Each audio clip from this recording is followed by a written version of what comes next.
Hello, this is Doug Brook at NorthStar DHI Services, and today we're going to be taking a look at somatic cell counts in the first 3 test days of the cow's lactation.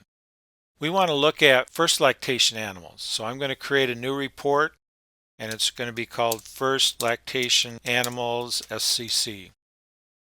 We're going to be looking at the index number, we're going to be looking at the first test day somatic cell count score, we're going to be looking at the second test day somatic cell count score, and we're going to be looking at the third test day somatic cell count score.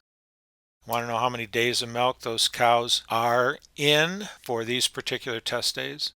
I do want to include in the filters and controls just the first lactation animals, so therefore I'm going to have first lactation animals. To look at subgroupings, we're going to be looking at 100-day segments for days in milk, and that's going to be 1 to 100, 101 to 200, 201 to 300, 301 to 400, 401 to 500. That would be 501 to 9999. So now we're going to be taking a look at first lactation animals in 100-day segments, looking backward over time to see how their first 3 somatic cell count scores. If I go ahead and save this report, it's going to be report number 35 for me, so I add that.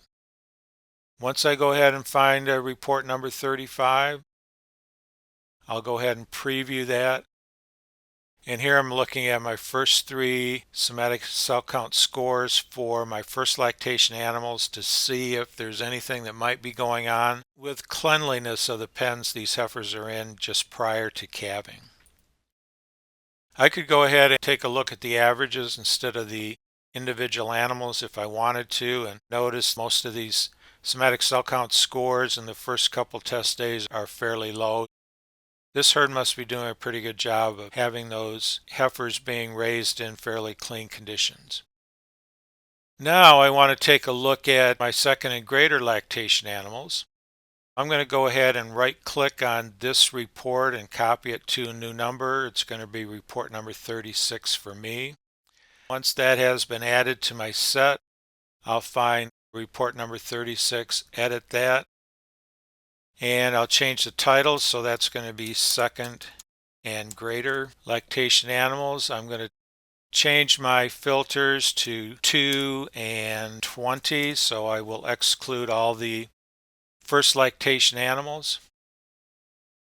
I'm going to insert a couple of database items here, which is going to be 210, which would be the previous lactation's last test day somatic cell count score, and then a transition score, so that PCDART as a program will take a look at the last lactation somatic cell count score, the first test day somatic cell count score, and give me a transition score.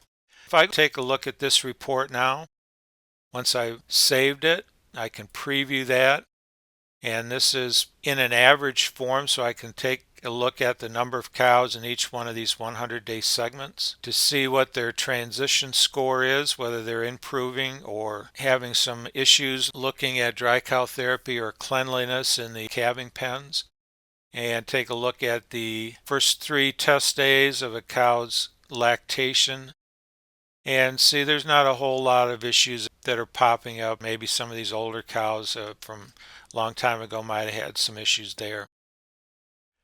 This is Doug Brook at NorthStar DHI Services, and you can contact me at any one of the telephone numbers or the email address listed on your screen. Thank you.